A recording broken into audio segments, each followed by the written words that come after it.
শুরুর দিকে আমরা একটা মোহে পড়েছিলাম, একটা ফ্যাসিনেশনের মধ্যে ছিলাম যে আমাদের বাংলাদেশের একমাত্র নোবেল বিজয়ী অর্থনীতিবিদ, আন্তর্জাতিকভাবে খ্যাতি সম্পন্ন প্রফেসর ইউনুস স্যারের নেতৃত্বে একটা সরকার হলে বাংলাদেশে আমরা চাঁদের দেশে চলে যাবো, একেবারে আমাদের জীবনযাত্রার মান অন্যরকম উচ্চতায় চলে যাবে।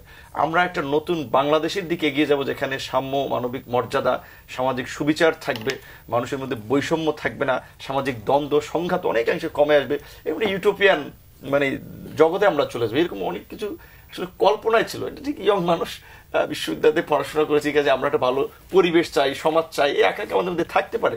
কিন্তু গত 9 মাসে অন্যদের মতো ইকুয়েশন মিলাইতে যে পুরোই হতাশ হয়েছি। আমার চেয়ে অন্যদের কথা শুনে, যে আগে বেশ কিছু আমাদের তরুণ পরিচিত অনেকে বলতো যে ভাই দেশে আসবে, এবার দেশে এসে ব্যবসা বাণিজ্য করবো বা আপনাদের সাথে রাজনীতি করবো, দেশের কাজে লাগবো। এমনকি অনেক তরুণ যারা বাইরে যাবে, পাসপোর্ট কিংবা এলটিসি প্রিপারেশন নিচ্ছিল, ভিসা করতেছিল, তাদের অনেক বলছে ভাই এখন দেশে থাকবো। তাদের বাবা মারা বলছিল ছেলেরা চাইলাম যে কানাডা পাঠাবো, বাইরে পাঠাবো, ওরা দেন দেশে থাকতে চান। বলছি রাখেন, এখন তো এই তরুণরা আন্দোলন সংগ্রামের মধ্যে দিয়ে এতটা পরিবর্তন করলো, এরা আগামীতে দেশ পরিচালনা করবে, সুতরাং মেধাবী তরুণদের দেশে থাকা দরকার।